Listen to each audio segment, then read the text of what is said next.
আঁচনিখন সেই সকলৰ বাবে যিসকল সাহসী অসমীয়া, তেওঁলোকৰ বাবে যিসকলে মাটিত বেছি দাম পোৱা বুলিয়ে মাটিডোখৰ বিক্ৰী কৰি অহা নাই, তেওঁলোকৰ বাবে যিসকলে আজিও চাৰিওফালৰ পৰিৱেশ পৰিৱৰ্তন হোৱাৰ পিছতো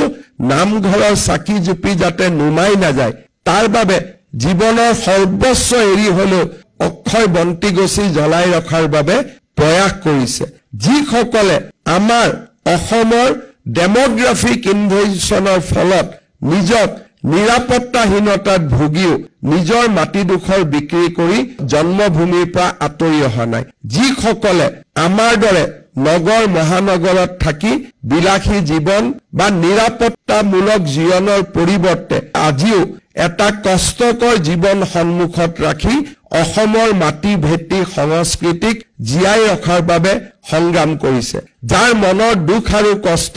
গুৱাহাটীত বহি অনুভৱ কৰিব নোৱাৰি, যোৰহাট আৰু ডিব্ৰুগড়ত বহি অনুভৱ কৰিব নোৱাৰি। গুৱাহাটীত যিসকলে বহি ইণ্টেলেকচুৱেল এক্সাৰচাইজ কৰে, তেওঁলোকে সেই ভালনাৰেবল মানুহখিনিৰ স্পৰ্শকাতৰ যিটো পৰিৱেশ অনুভৱ কৰিব নোৱাৰে। এই আঁচনিখন সেই সকলৰ কাৰণে উৎসৰ্গিত, যাৰ মাটিৰ মৰমে যি গুৱাহাটীলৈ উঠি নাহিলে, যিসকলে আমাৰ সংস্কৃতিটো ধৰি ৰাখিলে, নিজক বিপদাপন্ন কৰি হলেও তেওঁলোকে কৰবাত সেই নামঘৰটোৰ চাকি গছি যাতে নুমাই নাযায়, তাৰ বাবে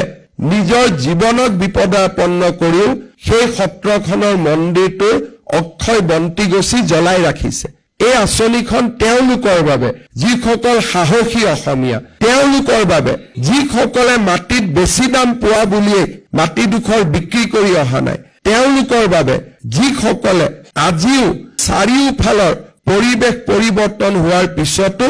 নামঘৰৰ চাকি জুপি যাতে নুমাই নাযায়, তাৰ বাবে জীৱনৰ সৰ্বস্ব এৰি হলেও অক্ষয় বন্তি গছি জ্বলাই ৰখাৰ বাবে প্ৰয়াস কৰিছে। এই আঁচনিখন সেই সকলৰ বাবে যিসকলে আমাৰ অসমৰ ডেমোগ্ৰাফিক ইনভেশনৰ ফলত নিজক নিৰাপত্তাহীনতাত ভুগিও নিজৰ মাটিডোখৰ বিক্ৰী কৰি জন্মভূমিৰ পৰা আঁতৰি অহা নাই। এই আঁচনিখন সেই সাহসী অসমীয়াসকলৰ বাবে, এই আঁচনিখন সেইসকল সাহসী ভাৰতীয়ৰ বাবে যিসকলে আমাৰ দৰে নগৰ মহানগৰত থাকি বিলাসী জীৱন বা নিৰাপত্তামূলক জীৱনৰ পৰিৱৰ্তে আজিও এটা কষ্টকৰ জীৱন সন্মুখত ৰাখি অসমৰ মাটি ভেটি সংস্কৃতিক জীয়াই ৰখাৰ বাবে সংগ্ৰাম কৰিছে। সেই আঁচনিখন আজি আমি তেওঁলোকৰ বাবে উৎসৰ্গা কৰিছো, যাৰ বেদনা গুৱাহাটীৰ পৰা অনুভৱ কৰিব নোৱাৰি, যাৰ মনৰ দুখ আৰু কষ্ট